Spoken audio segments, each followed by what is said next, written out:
Oke, tidak puas dengan menyerang LAI, para pengikut YP kemudian mengikuti jejak bosnya YP itu. Menuduh bahwa AR yang mereka anggap sebagai pembela LAI itu adalah penganut saksi-saksi Yehua. Hal itu misalnya disampaikan oleh seorang yang bernama Hengki Asana. Dia berkata begini, hati-hati AR ini sepertinya bidat akhir zaman, penganut SSY kayaknya. Komentar ini diletakkan dalam video saya yang berjudul TB2 Lai membuang sabda pengampunan dosa Lukas 23:34. Nah, itu memang bukan komentar yang eksplisit karena ada kata sepertinya dan diakhiri dengan tanda tanya. Tapi itu bisa menggiring opini publik untuk mempercayai apa yang disampaikan oleh Hengki Asana itu. Untuk menentukan apakah AR adalah penganut saksi Yehua, sebetulnya gampang saja.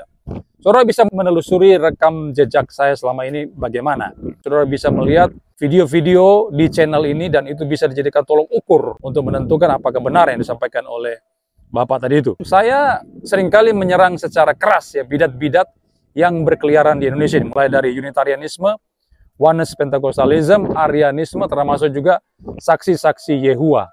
Mengapa saya keras terhadap kelompok itu? Karena mereka bukan hanya sekedar keliru, tapi juga salah secara dasari.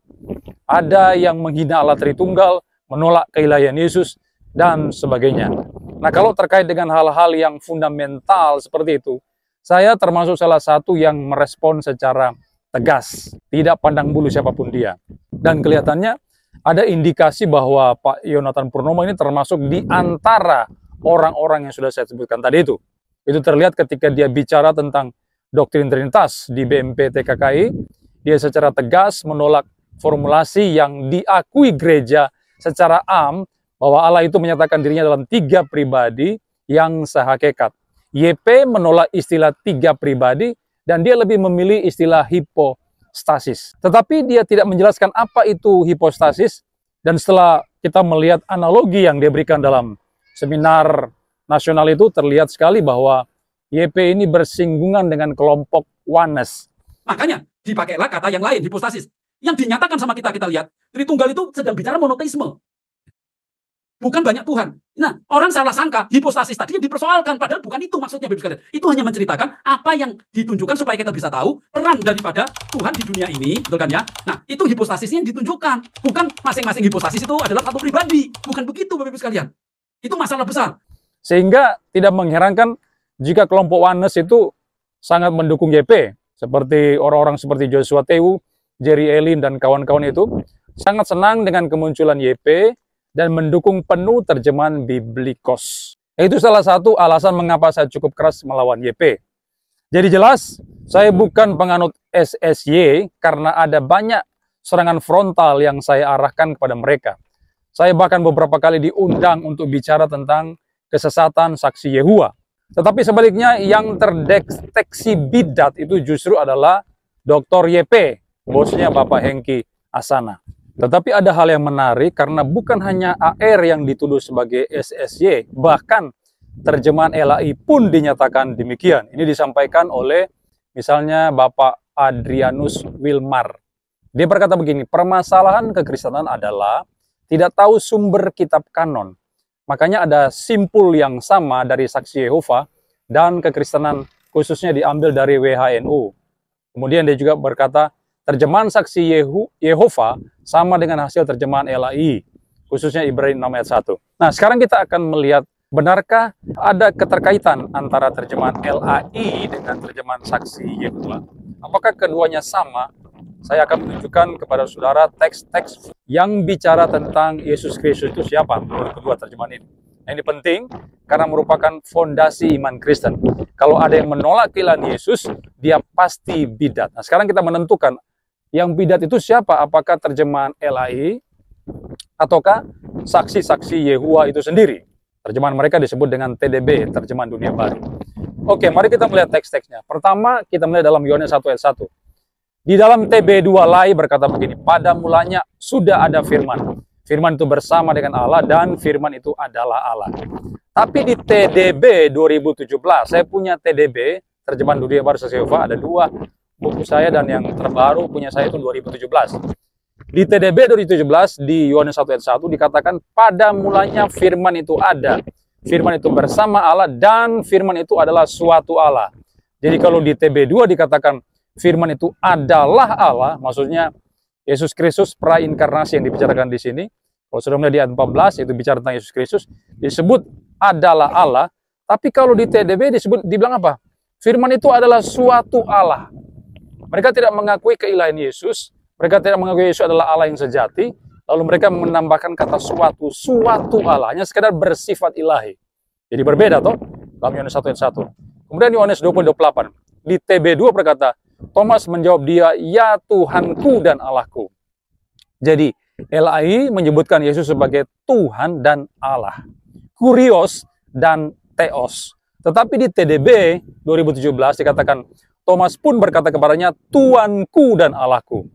Jadi kalau di LAI Tuhanku, maka di TDB Tuanku. Lalu di Filipi 2 ayat 6, di TB2 dikatakan, yang walaupun dalam rupa Allah, tidak menganggap kesetaraan dengan Allah itu sebagai milik yang harus dipertahankan. Tapi di TDB berkata bagaimana? Walaupun dia seperti Allah. Jadi kalau di TB2 dalam rupa Allah, morfe. Kalau dalam bahasa Yunani itu morfe, kalau kita mengatakan Yesus adalah morfenya Allah, berarti Yesus itu seesensi, sesubstansi dengan Allah. Yesus adalah Allah itu sendiri. Nah kalau saksi Yehova tidak mau menggunakan rupa Allah, tapi mereka menerjemahkan morfe itu seperti Allah. Jadi bukan betul-betul adalah Allah, hanya seperti bersifat ilahi. Kemudian Kolose pasal 1 ayat 15, TB2 berkata, dialah gambar Allah yang tidak kelihatan, yang sulung, lebih utama daripada segala yang diciptakan. Tapi kalau di TDB 2017 dikatakan dia adalah cerminan dari Allah yang tidak kelihatan, dan dialah ciptaan yang pertama. Jadi jelas, saksi Yehova menganggap Yesus adalah ciptaan pertama. Tetapi TB2, dialah yang sulung, lebih utama dari segala yang diciptakan. Tapi penciptanya siapa? Yesus itu sendiri. Dia disebut sebagai yang sulung, prototokos di sana dalam istilah Yunani. Bukan berarti dia adalah ciptaan pertama seperti yang disampaikan oleh TDB. Lalu di Titus 2 ayat 13, TB2 mengatakan dengan menantikan penggenapan pengharapan kita yang penuh berkat dan penampakan kemuliaan Allah yang Maha Besar dan Juru Selamat kita Yesus Kristus. Tapi di TDB 2017 saksi Yehova dikatakan sambil menantikan terwujudnya harapan yang menyenangkan itu dan menunggu terlihatnya kemuliaan Allah yang Maha Kuasa dan kemuliaan penyelamat kita Yesus Kristus. Jadi kalau di TB2 dikatakan kemuliaan Allah yang Maha Besar dan Juru Selamat kita Yesus Kristus, ini kalau dalam bahasa Yunani, kalau saudara melihat dalam gramatika Yunani, kalimat kemuliaan Allah yang Maha Besar dan Juru Selamat kita itu menunjuk pada satu pribadi, yaitu Yesus Kristus. Ya, saya sudah cek gramatika Yunaninya. Tapi kalau di TDB 2017, mereka memisahkan antara kemuliaan Allah yang Maha Kuasa dan kemuliaan penyelamat, Yesus Kristus. Allah yang Maha Kuasa ini tidak menunjuk kepada Yesus Kristus. Makanya mereka memberikan dua kali kata kemuliaan di sana. Sementara menurut gramatika Yunani, kata-kata atau kalimat Allah yang Maha Besar dan Juru Selamat itu menunjuk pada satu pribadi, yaitu Yesus Kristus. Nah, terjemahan TDB tidak seperti itu. Mereka mengedit kata asli Yunani dengan seenaknya. Kenapa? Karena mereka tidak mengaku Yesus itu sebagai Allah, sebagai Tuhan. Sehingga mereka harus memisahkan antara Allah yang Maha Kuasa itu menunjuk kepada Bapa, tetapi penyelamat itu mereka kaitkan Yesus Kristus. Padahal sekali lagi, menurut tata bahasa Yunani, kedua predikat itu yaitu Allah yang Maha Kuasa dan Juru Selamat itu menunjuk pada pribadi Yesus Kristus. Ini kacaunya saksi Yehova ya, terjemahan saksi Yehova. Berbeda di sini. Kemudian Wahyu 1 ayat 8, di TB2 dikatakan, akulah Alfa dan Omega, firman Tuhan Allah. Tapi kalau di TDB 2017 dikatakan apa? Allah Yehova berfirman, akulah Alfa dan Omega.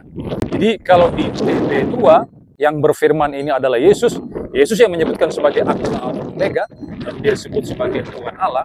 Tapi kalau TDB mereka mengubah, mereka memasukkan kata Yehova di sana. Allah Yehova berfirman. Jadi yang Alfa dan Omega ini bukan Yesus, tapi Allah Yehova. Nah, mereka padahal di kata Yunaninya, di bahasa Yunani kata Yehova di sana tidak ada. Tapi entah bagaimana ceritanya kok mereka masukkan istilah tersebut di dalam Wahyu pasal 1 ayat 8. Jadi Saksi Yehova ini adalah orang-orang yang kurang ngajar ya. Mereka mengedit-edit Alkitab sesukanya, tidak sesuai dengan bahasa aslinya. Jelas berbeda ya. Kemudian di Wahyu 3:14 juga sama. Kalau di TB2 berkata, tuliskanlah kepada malaikat jemaat di Laodikia, inilah firman dari Amin, saksi yang setia dan benar, sumber dari ciptaan Allah. Saksi yang benar dan setia itu menunjuk pada Yesus Kristus, kalau saudara melihat konteksnya. Dan di situ dia disebut sebagai sumber dari ciptaan Allah. Maksudnya dia adalah pencipta itu sendiri. Segala sesuatu itu bersumber dari dia yang setia dan benar itu, saksi yang setia dan benar itu. Dia adalah pencipta segala sesuatu. Dan ini cocok dalam Yohanes pasal 1 ayat 3 dan di teks-teks yang lainnya juga.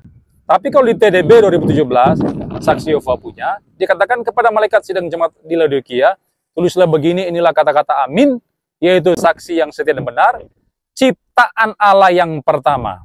Jadi kalau TDB mengatakan, kalau di TB2 mengatakan saksi yang benar setia Yesus itu adalah sumber dari ciptaan Allah, maka di TDB mengatakan Yesus adalah ciptaan Allah yang pertama, sama dengan Kolose 1 tadi itu. Jadi dari seluruh terjemahan Alkitab yang sudah saya sampaikan tadi, dan saya membandingkan antara versi TB2 dan TDB, terjemahan Dunia yang Baru Saksi Yehova, di situ terlihat perbedaan antara kedua terjemahan tersebut. Dan menariknya YP yang kemudian diikuti oleh pengikutnya Adrianus Wilmar, mereka berkata bahwa SSY dan LAI itu menggunakan teks sumber yang sama, yaitu Westcott dan Hort. Nah, kalau mengacu pada teks sumber yang sama, mestinya terjemahan keduanya itu sama juga. Jadi antara TB2 dengan juga terjemahan TDB, terjemahannya Saksi Yehova, kalau bicara tentang tema tentang Yesus Kristus, mestinya sama, selaras, seirama. Tapi buktinya kan berbeda. Berarti yang ngawur siapa? Yang ngawur itu YP dan para pengikutnya. Mereka asal saja mengklaim bahwa Saksi Yehova mengacu kepada Westcott dan Hort, maka TB LAI juga merupakan terjemahan bidat karena mengacu pada teks sumber yang sama. Kalau mengacu pada teks sumber, mengapa berbeda kedua terjemahan itu? Bagi SSY, kalau bicara tentang Yesus itu bukan Allah menurut mereka, bukan Tuhan. Jadi Yesus menurut mereka siapa? Yesus adalah ciptaan pertama dari Allah Yehuwa. Sebagai apa? Sebagai malaikat. Malaikat siapa? Malaikat Mikael. Jadi Yesus itu pada mulanya adalah malaikat Mikael yang dicipta oleh Yehuwa. Kemudian melalui Yesus diciptakan segala sesuatunya. Ini posisi Yesus menurut Saksi Yehova. Tapi kalau menurut LAI apa? Menurut Kristen apa? Yesus adalah Allah. Bukan dicipta, tapi dia adalah pencipta segala sesuatu. Teksnya banyak sekali. Yohanes 1 ayat 3, Kolose 1 ayat 15, 16, 17, dan seterusnya. Jadi, ada perbedaan di antara kedua terjemahan itu. Jadi, klaim bahwa terjemahan LAI itu sama dengan SSY, atau bahwa LAI itu menggunakan terjemahan bidat, seperti yang dituduhkan YP, itu adalah tuduhan palsu dan hoax. Kemudian ada Bapak Adrianus Wilmar, dia berkata begini, terjemahan Saksi Yehova itu sama dengan hasil terjemahan LAI, khususnya Ibrani 6 ayat 1. Nah, coba kita lihat Ibrani pasal 6 ayat 1 ya. TB2 mengatakan begini, sebab itu marilah kita tinggalkan asas-asas pertama, ajaran tentang Kristus, dan beralih kepada perkembangannya yang penuh. Janganlah kita meletakkan lagi dasar pertobatan dari perbuatan yang sia-sia, dasar kepercayaan kepada Allah. Tapi kalau di TDB 2017 berkata begini, sekarang setelah selesai mempelajari ajaran dasar tentang Kristus, mari kita terus berupaya untuk menjadi dewasa, tidak lagi meletakkan dasar yaitu ajaran tentang pertobatan dari perbuatan yang sia-sia dan iman kepada Allah. Nah, kalau kita melihat kedua terjemahan ini antara TB2 dengan TDB di dalam Ibrani 6 ayat 1 kelihatannya memang mirip. Tapi walaupun mirip, emangnya kenapa di dalam sebuah terjemahan sudah pasti ada kata-kata tertentu atau kalimat tertentu yang sama atau minimal mengandung ide yang sama. Karena semuanya tidak mungkin berbeda. Berbeda secara total. Misalnya terjemahan Alkitabnya kelompok Yahweisme. Bahwa mereka ini ngotot membuang semua kata Allah di dalam Alkitab. Karena itu katanya bukan milik kekristenan, itu milik agama lain katanya. Lalu mereka mencipta sebuah Alkitab baru. Tetapi Alkitabnya itu banyak sekali kemiripan dengan LAI. Banyak sekali kata-kata dan kalimat yang sama. Nah, apakah karena LAI mempunyai terjemahan yang sama dengan kelompok Yahweisme, lalu kita menuduh, oh kalau begitu LAI ini menganut bidat Yahweisme? Apakah seperti itu? Kan tidak. LAI tetap mempertahankan kata Allah yang menerjemahkan dari kata Yunani theos, tetapi kelompok Yahweisme membuang semua kata Allah tersebut. Jadi kan berbeda. Jadi adanya kata-kata yang sama atau kalimat yang sama di antara kedua terjemahan tertentu itu tidak membuktikan yang satu mengikuti yang lain atau yang satu menjadi bidat seperti terjemahan bidat tersebut. Tidak seperti itu kesimpulan ngawur sekali, itu logika yang ngawur sekali itu. Itu cara berpikir yang salah dan keliru. Kalau kita mau menerapkan cara berpikir begitu, itu bisa juga merujuk kepada, mengena juga kepada terjemahan Biblikos. Pasti ada yang sama dengan terjemahannya TDB. Tetapi yang sama itu bukan menyangkut hal-hal yang primer, hal-hal yang fundamental, misalnya tentang keilahian Yesus, tentang Allah Tritunggal, keselamatan yang dikerjakan oleh Yesus Kristus yang adalah Allah dan manusia seutuhnya. Itu berbeda total. Sekali lagi, adanya kata-kata yang sama atau kalimat yang mirip antara terjemahan LAI dengan SSY itu bukan bukti bahwa LAI sudah mengikuti bidat SSY. Itu kesimpulan ngawur sekali lagi dari orang-orang yang tidak terpelajar. Nah, nanti kalau terjemahan Biblikos muncul ya, saya bisa buktikan bahwa ada kalimat tertentu di Biblikos itu, terjemahan Biblikos yang sama dengan SSY, pasti sama. Nah, kalau begitu, apakah kita langsung nuduh aja berarti Biblikos ini bidat? Berarti terjemahan Biblikos ini mengikuti terjemahan bidat SSY. Ya kita tuduh aja mereka seperti itu. Karena kita mau mengikuti cara berpikirnya YP dan pengikutnya yang ngawur itu ya. Apakah begitu? Maka selamat. Terjemahan Biblikos adalah terjemahan bidat. Nanti saya akan buktikan ya kalau itu sudah muncul. Nah, jadi kesimpulannya adalah, pertama, tuduhan bahwa AR adalah bidat akhir zaman dan pengikut SSY itu adalah hoax. Yang kedua, tuduhan bahwa terjemahan LAI itu mirip atau sejalan atau mengikuti terjemahan SSY, dan karena itu adalah terjemahan bidat atau terkait dengan bidat SSY, itu juga adalah hoax. Hoax dari YP, dan hoax dari para pengikutnya. Saya sudah buktikan tadi, misalnya ketika bicara tentang Yesus Kristus, kedua terjemahan itu baik TB2 maupun terjemahan TDB dari Saksi Yehova itu bertentangan secara frontal. Jadi LAI tidak mengikuti terjemahan Saksi Yehova. Yang ketiga, mengapa YP dan pengikutnya suka menyebarkan hoax? Saya sudah membuktikan beberapa kali di video saya. Ini orang suka menyebar hoax. Kenapa dia suka sekali menyebar hoax? Termasuk menyebarkan hoax tentang adanya versi online daripada TB2 yang katanya terbit juga di 2023. Itu juga hoax yang luar biasa. Dia dengan begitu PD-nya mengatakan, siapa yang bisa bantah? Tidak ada orang yang bisa bantah. Padahal TB2 online itu memang belum ada. Kelebihan daripada YP itu adalah terletak pada PD-nya dia. Terlalu percaya diri, tapi isinya kosong melompong. Itulah YP. Nah, mengapa dia suka sekali menyebarkan hoax? Karena itu adalah strategi marketing. Supaya jualannya itu laku. Jadi sekarang dia sudah menyelesaikan terjemahan Biblikos, versinya dia, sehingga pada waktu dia mau membuat terjemahan itu laku, dibeli oleh orang lain, itu makanya dia memunculkan narasi-narasi yang tidak betul tentang LAI, menjelekkan LAI, mendiskreditkan LAI, sehingga apa, orang-orang mulai tidak tertarik lagi kepada LAI dan merasa tertarik kepada terjemahan Biblikos. Itulah yang disebut dengan strategi marketing ya. Dan itu adalah cara-cara yang keji dan licik yang tidak seharusnya dilakukan oleh seorang yang sungguh-sungguh sudah percaya kepada Tuhan Yesus Kristus. Itu bukan ciri daripada anak Allah. Tetapi anak siapa? Coba saudara tebak. Anak siapa? Hanya ada dua ya. Kalau bukan anak Allah, maka dia adalah anak setan. Maka YP dan para pembebeknya itu, para pengikutnya itu adalah anak siapa? Itu anak siapa? Anak Allah atau setan? Silakan sudah tulis di kolom komentar di bawah.